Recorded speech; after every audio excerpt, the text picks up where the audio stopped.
You chat keen that he had my back, them boy couldn't name me a time and day. I got Brosy's back, whatever the situation, give me time and place. I've been working on trusting again, don't know but the time it takes. Salut la team Sorare, j'espère que vous allez bien. On se retrouve aujourd'hui pour la préparation de la Game Week 445. Au programme, un petit palier rare déjà pour cette midweek. Ensuite, un petit bilan aussi achat-revente sur début janvier, comme je vous avais montré dans une vidéo précédente. Et puis, on va se projeter sur la Game Week qui arrive avec notamment les match-ups de la Liga, de la Serie A et également de la Ligue 1 en présentant du coup quelques équipes. C'est parti.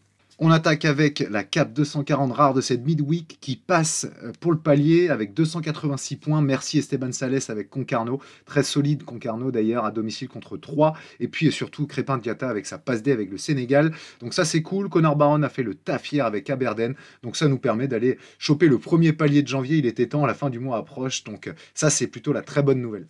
Autre bonne nouvelle, et le score était pas très élevé, en tout cas le niveau était pas très élevé parce que 306 points pour une seconde division Europe, ça permet de faire une T4, 176e place, notamment grâce à Auxerre et le match nul contre Grenoble, mais surtout grâce à Corredor aussi, qui a provoqué un penalty avec Rodez dans ce gros match contre Guingamp, 3-3. On passe au bilan achat-revente de janvier et ça s'est pas passé comme prévu. J'avais pris Bamba, Untonji, Lopi, x3 même, pour justement faire un peu d'achat-revente avant cette midweek. Et ça n'a pas marché comme je le souhaitais, même si j'ai revendu Lopi avec un peu de plus-value. Vous le voyez, j'ai dû aussi faire des concessions pour éviter de garder trop de cartes, notamment Bamba, où je l'ai vendu à 10 centimes d'écart en prenant les 5%. Untonji aussi, je l'ai vendu quasiment ISO. Vous voyez, j'ai rien gagné dessus.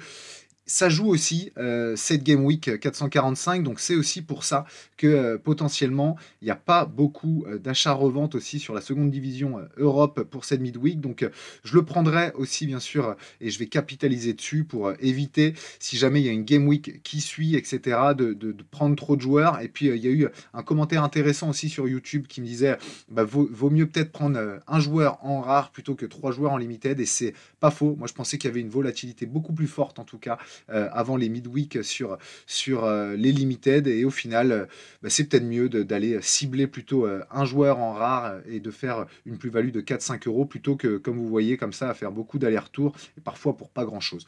Donc au final, au total, janvier, ça fait 31,50 € de plus-value, c'est toujours ça de prix.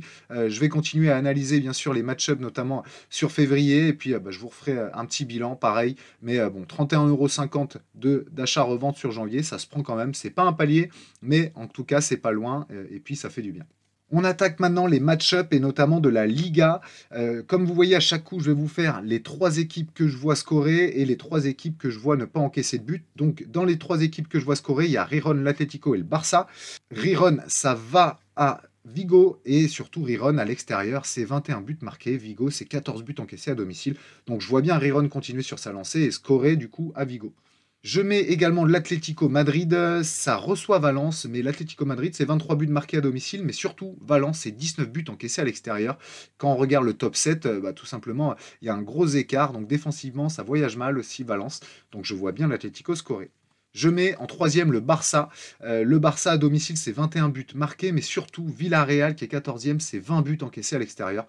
Donc je vois bien le Barça scorer au Nou Camp. Concernant les potentiels clean sheets, là par contre je mets Retafe, Bilbao et encore le Barça. Retafe, pourquoi? Parce qu'à domicile c'est seulement 6 buts encaissés. Et surtout ça reçoit Grenade qui est 19e, et Grenade à l'extérieur seulement 8 buts marqués. Donc j'ai envie de dire match-up très favorable pour Retafe à domicile. Ensuite, je mets également l'Athletic Bilbao.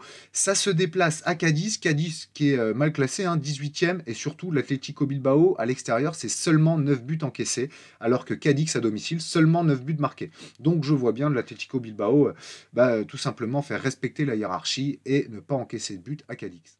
Et enfin, je remets le Barça, parce que c'est 11 buts encaissés seulement à domicile depuis le début de l'année contre Villarreal qui n'a scoré que 10 fois à l'extérieur. Donc je vois bien une belle victoire du Barça avec un clean sheet. Si on regarde la Serie A maintenant, je mets les gros en potentiel scoreur, et parce qu'il y a des match-ups intéressants. La Juve, l'Inter et le Milan AC. La Juve, c'est celui qui a le match-up le plus intéressant. Ça reçoit Empoli qui est 19e, donc 16 buts marqués à domicile pour la Juve contre 18 buts encaissés pour Empoli à l'extérieur. Normalement, ça devrait scorer. L'Inter, c'est un peu plus compliqué, ça se déplace à la Fiorentina. Par contre, l'Inter, c'est la meilleure attaque à l'extérieur, 24 buts marqués. Et la Fiorentina, quand on regarde le top 4, ça a encaissé 4, 6 et 5 buts à domicile, alors que la Fiorentina, ça a encaissé 10 buts à domicile. Donc ça encaisse un peu plus que les autres, et avec la force de frappe de l'Inter, je les vois bien scorer.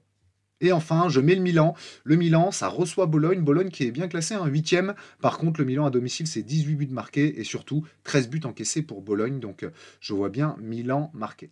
Par contre, d'un point de vue clean sheet, je remets la Juve et le Milan, mais apparaissent l'Atalanta et le Genoa. La Juve, comme je vous disais, meilleure défense à domicile, 4 buts encaissés, et puis surtout en poli, seulement 6 buts marqués à l'extérieur. Donc, belle victoire pour moi de la Juve avec clean sheet. L'Atalanta, j'aurais pu les mettre en scoreur aussi, parce que c'est quand même 22 buts marqués à domicile pour l'Atalanta. Ça reçoit l'Udinese, et l'Udinese, ça a marqué seulement 8 fois à l'extérieur, alors que l'Atalanta, ça a encaissé seulement 7 buts. Donc je vois bien le clean sheet de l'Atalanta. Je vois un match aussi assez serré, donc c'est pour ça que je ne les ai pas mis en potentiel scoreur. Je pense que ça va mettre le bus à l'Udinese, donc voilà. En tout cas, je ne vois pas l'Atalanta encaisser. Je remets le Milan. 5 buts encaissés à domicile pour le Milan seulement et surtout 6 buts marqués à l'extérieur pour le Torino. C'est le plus faible du top 10. Donc voilà, je vois bien Mike Maignan garder ses cages inviolées. Et quatrième, j'ai mis le Genoa. Le Genoa, c'est à domicile contre Lecce. Ça n'a pas encaissé beaucoup, Genoa, hein, seulement 11 buts encaissés à domicile, mais surtout Lecce, seulement 8 buts marqués à l'extérieur. Donc je trouvais intéressant de le mettre. Je vois bien le Genoa conserver aussi ses cages inviolées. On finit par le championnat que je suis le plus, et donc la Ligue 1.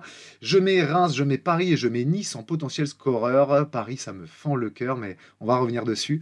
Reims, ça reçoit Nantes, et quand on regarde les derniers matchs, Reims, ça fait 3 clean sheets d'affilée contre Nantes. Ça a marqué à chaque coup aussi. Là, c'est à domicile, donc je vois bien Reims scorer contre le FC Nantes.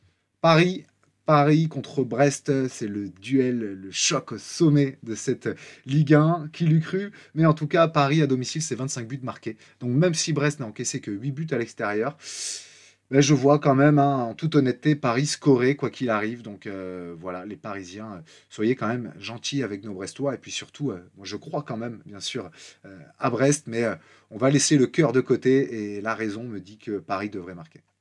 Et enfin, Nice, je les vois scorer. Alors, c'est seulement 11 buts marqués à domicile, mais surtout contre Metz qui en a encaissé 18 à l'extérieur. Donc, je vois bien Nice aussi, quoi qu'il arrive, scorer.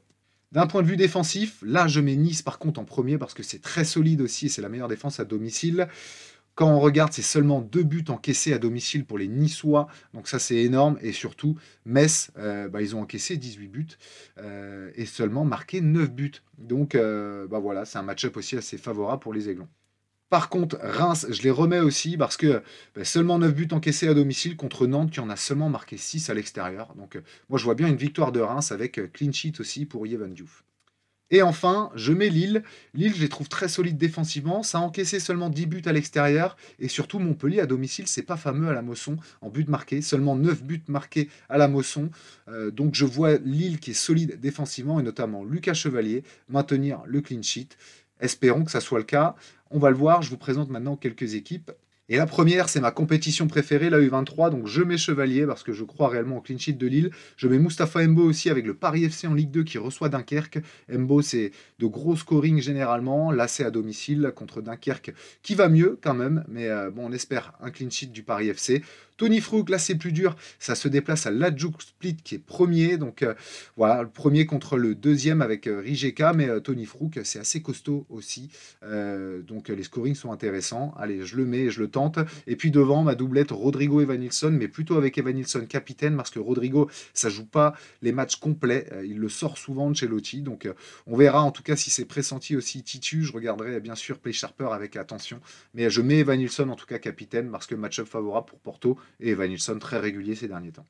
Je vous montre match en Europe aussi parce que je l'aime bien. J'ai pas parlé de Bundesliga, mais je vois bien Francfort à domicile contre Mayence se rattraper aussi de son match nul à Darmstadt le week-end dernier. Donc je vois Trapp et Pacho assurer le clean sheet. Je mets bien sûr Thomas et Darami de Reims parce que comme je vous l'ai dit, je crois beaucoup en la victoire de Reims. Et puis Bourigot parce que je les vois bien. Rennes allait quand même gagner à Lyon. Rennes c'est quand même un peu plus solide aussi. Donc je vois bien Bourigeaud, en tout cas j'espère, scorer. Donc match en Europe, elle me plaît parce que c'est des matchs que je vais suivre. Donc ça c'est kiffant.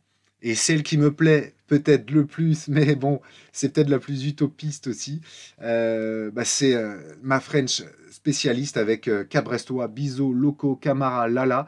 Vous le voyez, hein, j'espère quand même un clean sheet, même si bon, c'est surtout pour vibrer en fait. Et puis je mets Martin Terrier en common, parce que je le vois bien marquer contre Lyon, le club dans lequel il a passé beaucoup de temps. Donc je vois bien Martin Terrier aller scorer contre l'OL. Et parce que ça se fête, je vous montre quand même mon America. Alors, il y a plein de joueurs où j'ai beaucoup d'incertitudes, mais c'est vraiment pour vous la montrer parce que c'est le retour aussi de l'Argentine, et ça c'est cool. C'est un championnat que j'adore aussi, et notamment le match River contre Argentinos. Donc voilà, il y aura, je pense en tout cas, de beaux matchs. Vive la reprise, vive l'Argentine aussi, ça c'est cool. Donc voilà, je voulais vous montrer mon America, même si elle n'est pas ficelée, parce que j'attends bien sûr les match-up aussi avec attention, et donc les compos probables. Voilà en tout cas pour la préparation de cette Game Week 445. Bien entendu, je vais suivre Play Sharper avec attention pour justement, j'ai envie de dire, changer au dernier moment peut-être mes équipes en fonction des probabilités de titularisation ou non. Mais j'espère que vous avez de belles choses à aligner. Je vous souhaite plein de réussites. Il y a pas mal de championnats qui jouent, ça c'est cool. Donc on va encore kiffer sur Sorare. Bonne chance à vous, bonne Game Week, et puis on se dit à très vite pour le débrief. Salut la team. And I've always been DTP, I've never been CLB like